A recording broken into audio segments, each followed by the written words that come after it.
mi fuerza, mi poder y mi tesoro quieres ser. Eres todo para mí. Joya preciosa de mi hogar, nunca te quiero abandonar. Vive en mí, Señor. Eres mi fuerza, mi poder y mi tesoro quieres ser. Eres todo para mí. Joya preciosa de mi hogar, nunca te quiero abandonar. Pedro decía, ¿a quién iremos? Solo tú tienes palabras de vida. Y si hay algo que necesitamos cada día escuchar, si hay algo que necesitamos tener presente en nuestra vida cada día, es la palabra del Señor. Los mandamientos del Señor son deseables. Los mandamientos del Señor son más dulces que la miel. Así que vamos a dejar en este momento a nuestro querido y amado Paco Rada, allá en Estados Unidos. Él es mexicano, pero se encuentra en este momento en Estados Unidos, para que pueda compartirnos el mensaje de Dios en esta noche a cada una de nuestras vidas. Hermanito Paco, es tiempo, es tuyo.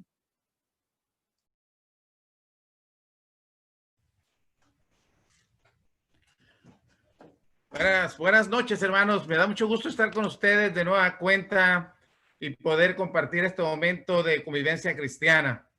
Gracias a los hermanos que dirigieron los cantos. El canto que dirigió ahorita el hermano Daniel es un canto que he oído en inglés. De hecho, me ha animado a dirigirlo y no lo había escuchado en español, de manera que a él les encargo la nota. El canto que cantó el hermano Vicente, que tiene mucho que ver con lo que hoy queremos estudiar. Un Dios que no falla, que nunca decepciona, un Dios que en todo momento está cumpliendo con sus promesas. Y justamente de eso, hermanos, no de las promesas, pero de un Dios que es infalible, un Dios, hermanos, que es confiable, que podemos depositar nuestra absoluta confianza en Él, sabiendo que nunca nos va a defraudar. Cuando pienso, y no es el tema, pero pienso en el apóstol Pablo cuando dijo en Romanos capítulo 5, versículo 3 al versículo 5, cuando hablaba de las tribulaciones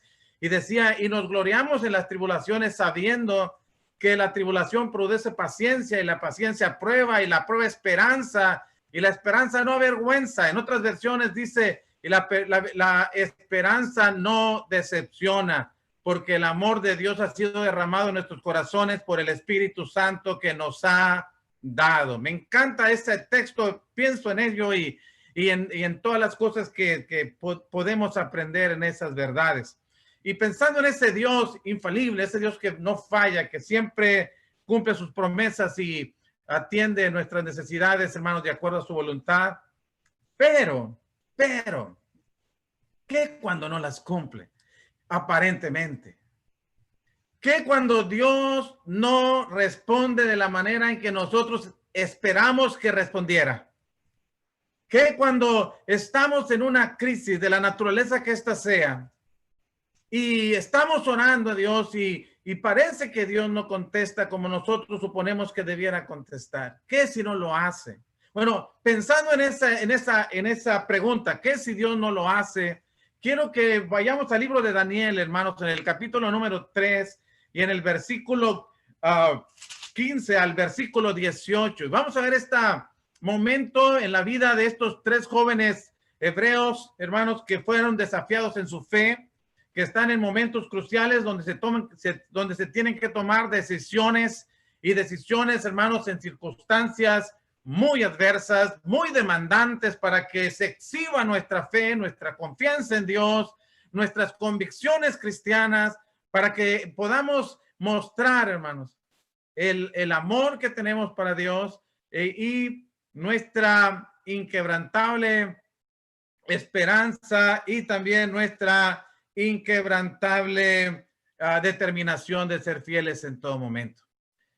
De manera que les invito a que leamos juntos Daniel capítulo 3, verso 15 al verso 18. Pero no en el verso 18, y si si ustedes quieren buscarle un tema a este asunto, este es. Y si no, ¿qué va a pasar? Bueno, Dice la Biblia. Ahora pues, habla el rey Nabucodonosor, ¿estáis dispuestos para que al oír el son de la bocina, de la flauta, del tamboril, del arpa, del salterio, de la zampoña y de todo instrumento de música, os postréis y adoréis la estatua que he hecho? Porque si no la adorares, en la misma hora seréis echados en medio de un horno de fuego ardiendo.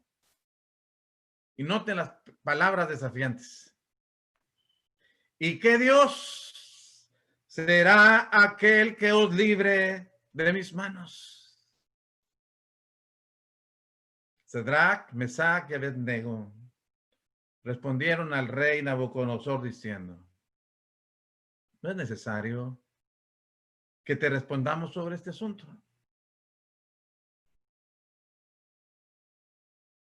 Y aquí nuestro Dios, a quien servimos, puede librarnos del horno de fuego ardiendo.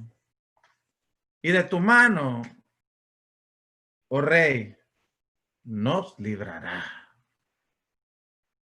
Y si no, y si fuera la voluntad de Dios no librarnos, y si tuviéramos que morir este día,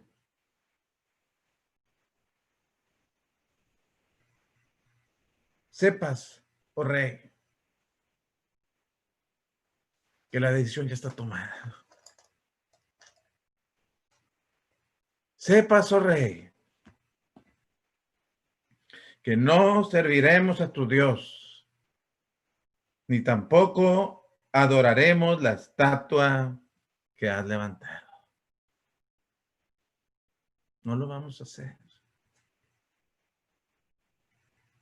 Hermanos míos, Nabucodonosor estaba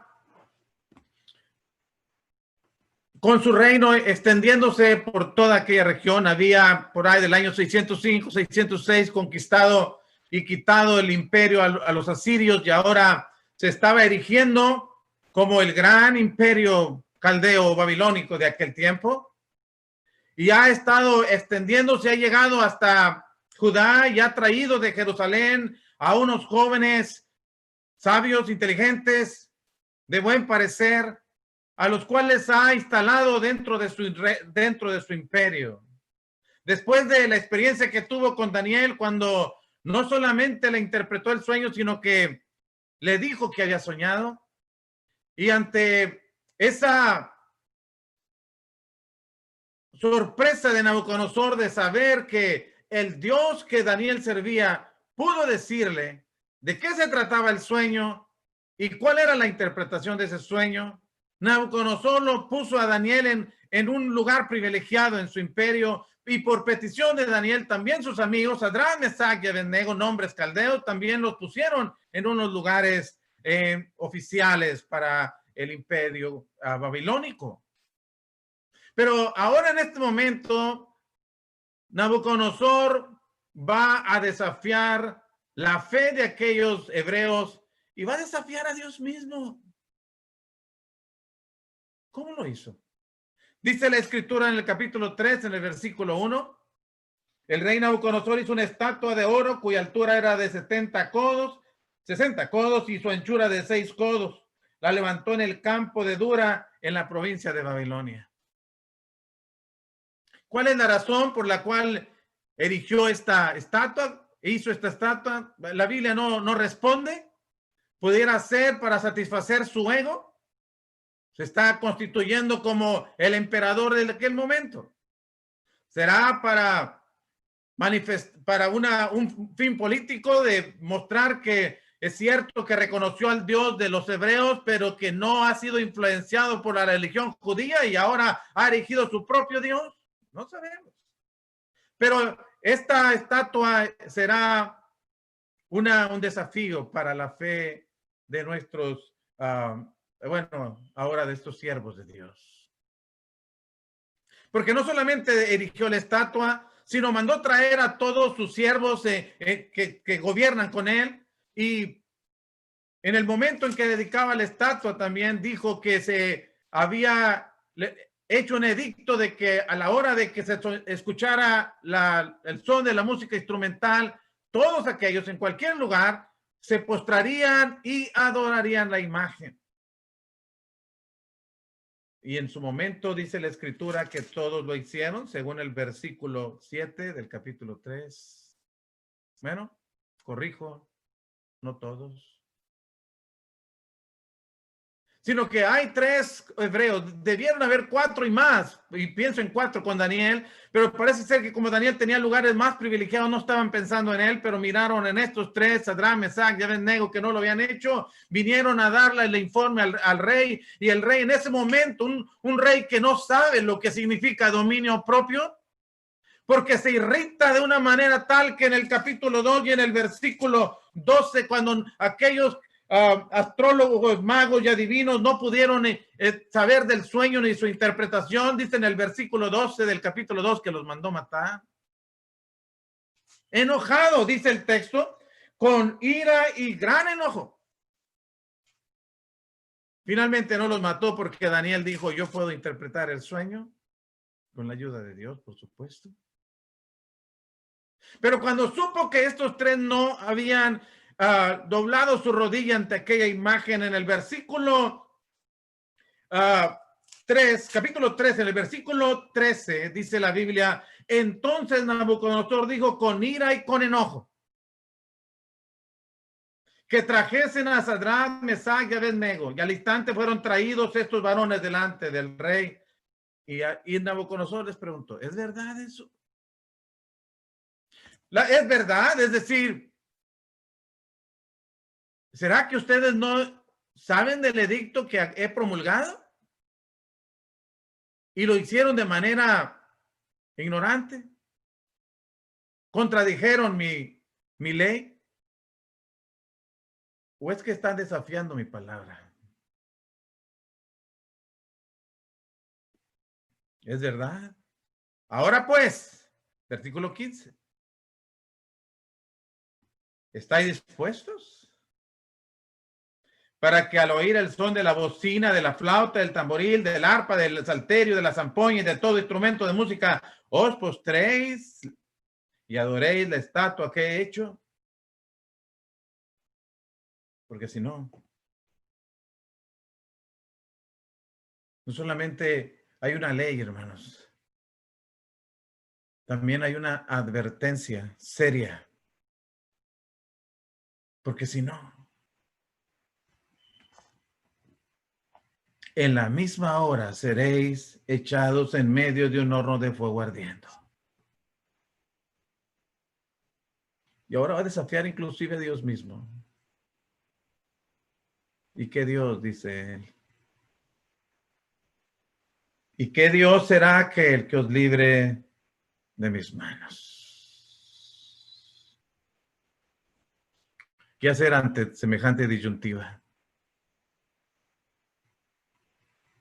O doblas tu rodilla ante la imagen y salvas tu vida, o te mantienes fiel a Dios y mueres.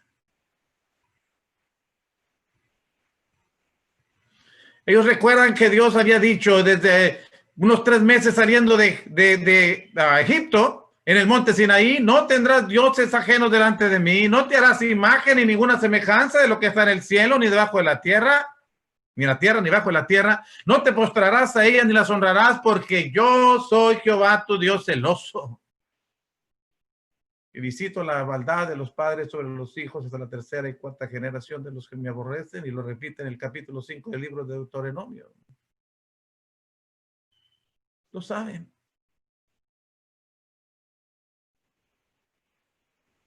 ¿Cómo habrían de responder?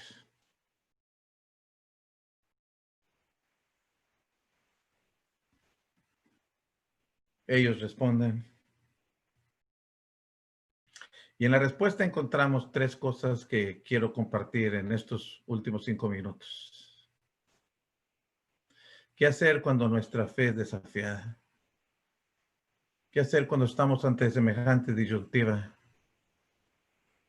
cuando tenemos que hacer decisiones cruciales y en las cuales está expuesta nuestra fe.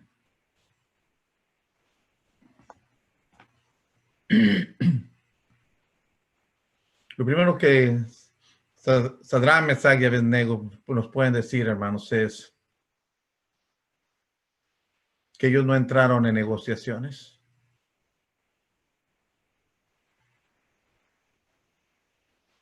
Porque su fe no estaba en venta, ni era negociable. Por eso dijeron, no es necesario, capítulo 3, verso 16, no es necesario que te respondamos sobre este asunto. La decisión ya está tomada. Y, hermanos, ¿qué nos llevó a tomar semejante decisión? ¿Qué había en ellos? ¿Qué había en Dios, más bien? Para que pudieran mantenerse tan firmes en ese momento. Lo primero que quiero ver en el versículo 17 es que ellos tenían una absoluta convicción en cuanto a Dios. Absoluta convicción. No fluctuaban en sus convicciones. Tenían claro quién era Dios y lo que era capaz de hacer. Dice el versículo 17, he aquí nuestro Dios, a quien servimos, puede librarnos. Él puede hacerlo. Tienen una historia que confirma y que apoya semejante convicción. Desde que salieron de Egipto, Dios abrió el mar, después abría el río para que cruzaran el Jordán y pudieran entrar a la tierra prometida. Y antes de llegar ahí, Dios dio un maná, un alimento que no habían comido, conocían ellos ni sus padres. Habían conocido. Y les alimentó y les cuidó por todo el camino. Y en fiestas como la Pascua y en Deuteronomio capítulo 6, versículo 5 en adelante, cuando Dios les dijo, oye Israel, Jehová nuestro Dios, versículo 4, oye Israel, Jehová nuestro Dios, Jehová uno es.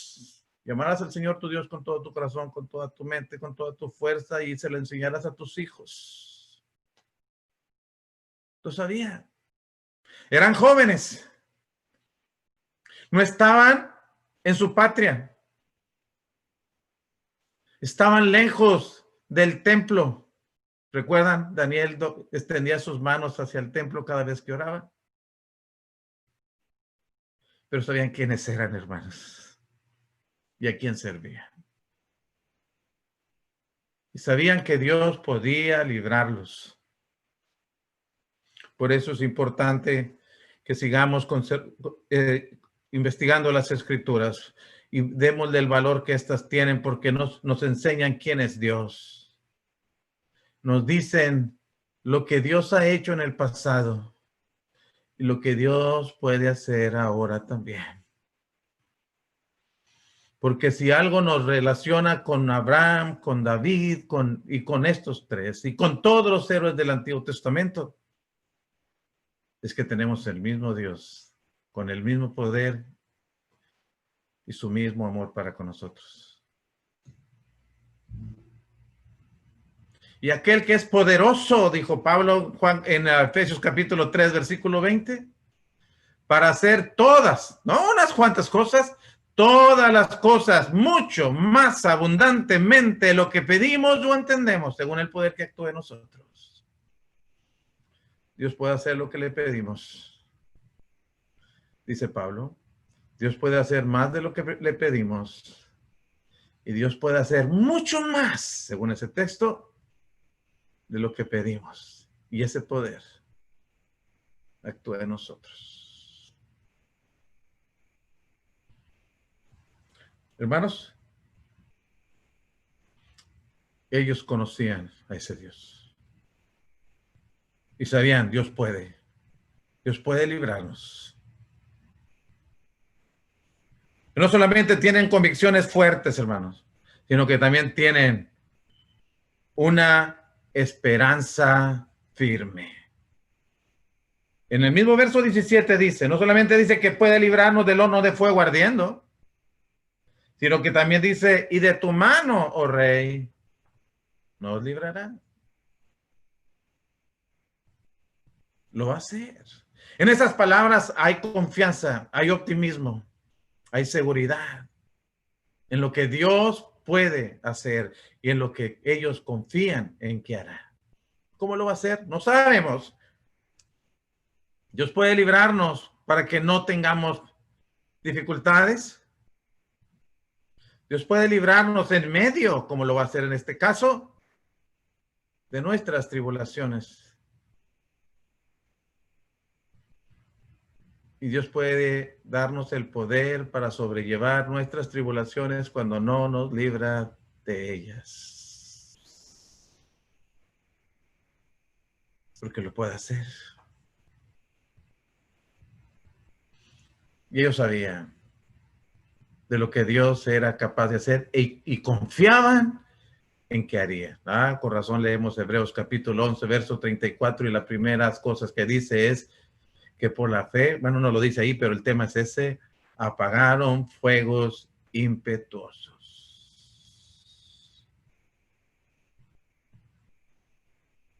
Porque creyeron en que Dios lo podía hacer.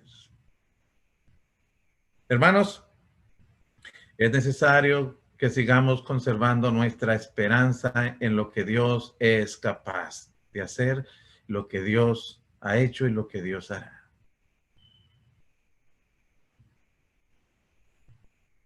Romanos capítulo 8, verso 28, un texto que conocemos de memoria, aquel que sabemos que para los que aman a Dios, todas las cosas les ayudan a bien, esto es, a los que conforme a su propósito son llamados. El punto aquí es que Dios siempre tiene un propósito por qué hace las cosas, porque ciertas cosas pasan en nuestra vida, tiene un propósito eterno para nosotros. Ya leerá usted el verso 29 hasta el 30, 31 y verá el punto ese. Pero la tercera cosa, hermanos, no solamente podemos ver en la respuesta de ellos y en su firmeza una convicción absoluta, también podemos ver una esperanza firme. Y si no, verso 18, y si no lo hace, una determinación inquebrantable. Estoy seguro que lo puede hacer. Es más, creo que lo va a hacer. Pero si Dios no tuviera en su voluntad hacerlo, nosotros ya hemos decidido qué vamos a hacer. Seguiremos sirviendo a Dios. Al contestar así, hermanos, ellos estaban firmando su sentencia de muerte.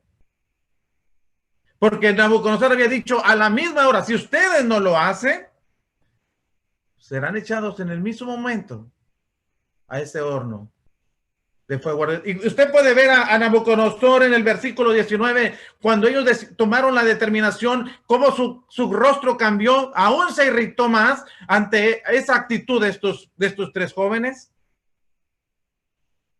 Pero ni la ira manifestada en su rostro, ni el horno de fuego los hicieron cambiar de parecer.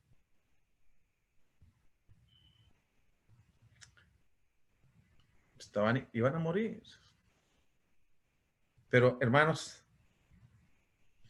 parece que ellos habrían deseado morir 1000 veces en ese horno de fuego que vivir un día con su conciencia que se les quemaba por dentro al haberle faltado a Dios. Ellos podrían haber muerto 1000 veces con la aprobación de Dios que vivir un día sin ella.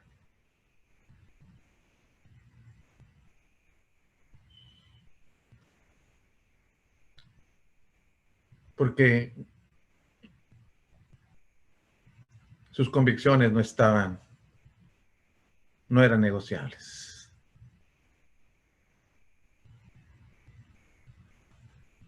¿Cuál es el fin de la historia? Es de esas historias que tienen un final feliz. Porque dice la Escritura que Dios ciertamente los libró.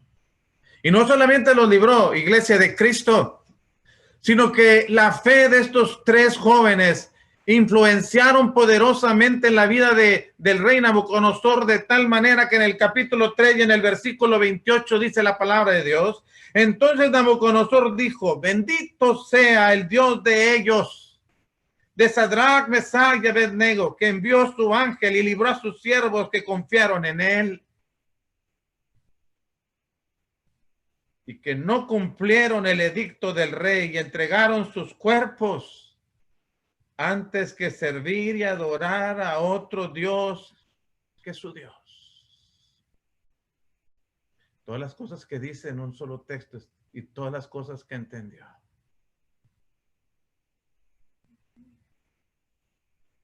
Por lo tanto,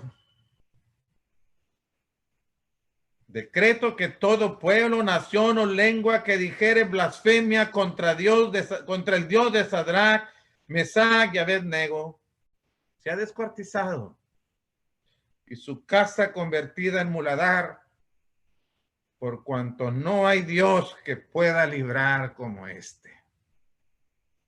No lo hay. No nos va a fallar. No nos va a fallar.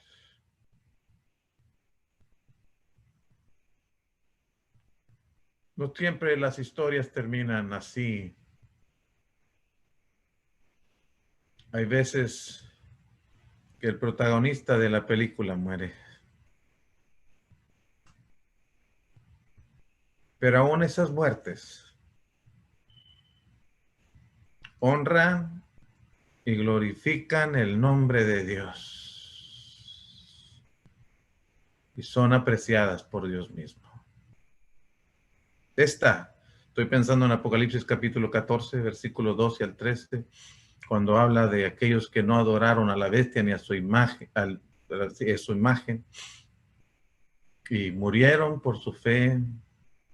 Y dice el texto, esa es la paciencia de los santos. Bienaventurados de aquí en adelante los muertos que mueren el Señor, porque descansan de sus trabajos, pero sus obras con ellos siguen.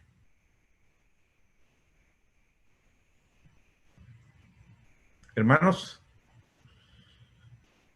que Dios nos bendiga para que podamos tener la convicción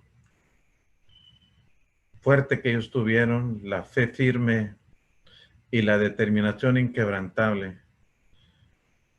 Que no solamente Dios sea glorificado, sino que impacte nuestra sociedad con nuestras vidas. Y Dios sea glorificado por ellos también. Que Dios los bendiga. Gracias.